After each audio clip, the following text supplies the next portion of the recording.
siya. Hindi pala pwede makapagtanong, may ginagawa siguro. Ayan, tayo pwede magtanong dito. So saan ako papasok at saan pwede ako magtanong? So ayan guys, pwede magtanong at nakasarado siya. So kung doon pa papasok, malayo pa yung lalakarin.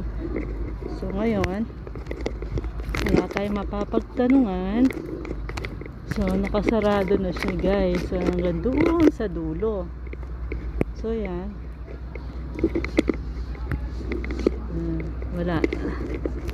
So dito yung nanay ko, hindi tayo makakapagtanong kasi nga ayan, nakasarado siya. So yan, hanggang doon sa dulo na guys. So yan, so wala akong mapapagtanungan dito guys. So yan, sarado na siya. So aayusin pa siguro yung mga yan.